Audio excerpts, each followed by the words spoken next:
तो ये 52,000 लोगों का हज यात्रा कैंसिल कर दिया गया है, क्या है जानकारी? 52,000 लोग ये प्राइवेट 800 टूर ऑपरेटर के संपर्क में थे पूरे भारत से। और ये जो 52,000 लोग, इनसे टूर ऑपरेटर के जरिए एक मोटी रकम ली गई और 50,000 के हिसाब से 52,000 हाजियों का हज कमेटी ऑफ इंडिया को इन्होंने उसका भुगतान किया। और इन लोगों को सऊदी गवर्नमेंट की तरफ से बार बार अल्टीमेटम दी जा रही थी कि मीना और अरफा के लिए जो पैसा भरना है 50,000 रुपया, वो आप जल्द से जल्द जमा करिए। लास्ट तारीख इनकी 18 फरवरी से 18 मार्च थी।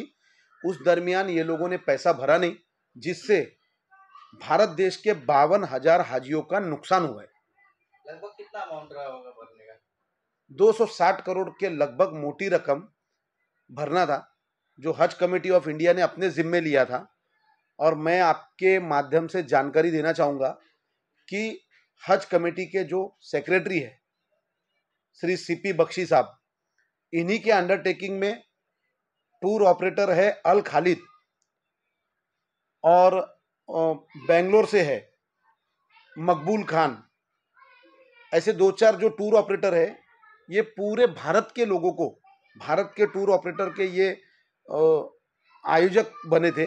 और इन लोगों ने 20-20 का खेमा बनाया था, जिसमें 20 लोगों के अंडर में 20 कलेक्टर तैयार किया था, जिसमें 2-2 हजार हाजियों की एक संख्या बनाई थी। ऐसा करके बड़े पैमाने पे ये लोग काम कर रहे थे, पर ये सऊदी गवर्नमेंट को इन्होंने जो पैसा नहीं देने की वजह से 52,000 हाजियों का नुकसान हुआ। और मैं आपके माध्यम से बताना चाहूँगा, मुंबई की धरती पे जो बने हैं हज हाउस, ये जो हज हाउस खड़ा है, इसमें सीईओ और जो दो डीवाई सीईओ है, जो पूरे हज के दरमियान हज का जो देख रेख कर रहे, 52,000 में 52 लोग जाकर इनसे बातें नहीं कर सकते, इनसे अपना सवाल जवाब नहीं पूछ सकते, अपने पे हुए अन्याय के बारे में ये जानकारी नहीं ले सकते। इस तरीके का काम हज कमेटी ऑफ इंडिया का, और मैं आपको आपके माध्यम से, न्यूज के माध्यम से आरोप करना चाहूंगा, हज के सेक्रेटरी सीपी बख्शी साहब को पिछले 2 सालों में 100 के ऊपर पत्र व्यवहार किया है। पर हज आज हमारे लिए सबसे पवित्र चीज है, पर हज का कोई वैल्यू इनके नजर में नहीं है। 3 महीना पहले सीईओ को अपॉइंट करते, डीवाई सीईओ को अपॉइंट करते। हज के दरमियान साल भर पहले आपकी तैयारी होनी चाहिए।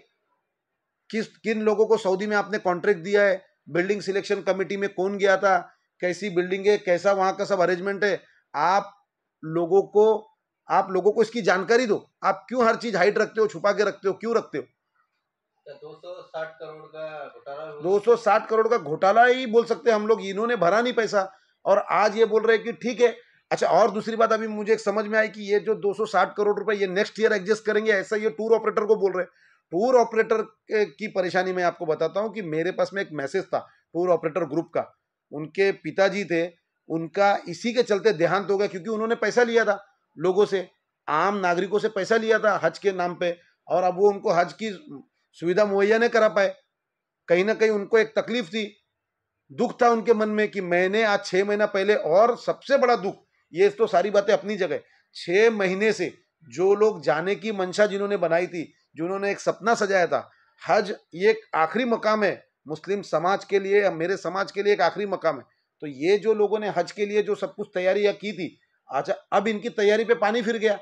उसके ऊपर कोई मीडिया में बात करने को तैयार नहीं है, कोई इनसे पत्र व्यवहार करने के लिए तैयार नहीं है, और कोई करे भी। आज मैं मीडिया के माध्यम से आपको बताना चाहूंगा कि मुंबई पे बने इस हज हाउस में आप एज अ मीडिया कर्मी बोलकर आप जाकर वहां पे पता कर लीजिए कि 52,000 में 52 लोगों ने उनसे जवाब तलब किया है क्या। इसको लेकर आप क्या करेंगे आगे की आपकी कदम? आंदोलन की भूमिका रहेगी, रास्ते पे उतरूंगा और मैं प्रशासन से जवाब मांगूंगा। इस साल जो हज में लोगों का नुकसान हुआ है, वो किस तरीके से सम्माननीय सीपी बख्शी साहब और ये जो टूर ऑपरेटरों की मिलीजुली सरकार है, ये किस तरीके से वो 52,000 हाजियों का भुगतान करेगी, किस तरीके से उनको समझाने में ये कामयाब होंगे, मुझे इसका जवाब हज कमेटी ऑफ इंडिया के सभी आला अधिकारियों से, प्रशासन से, सबसे मुझे चाहिए।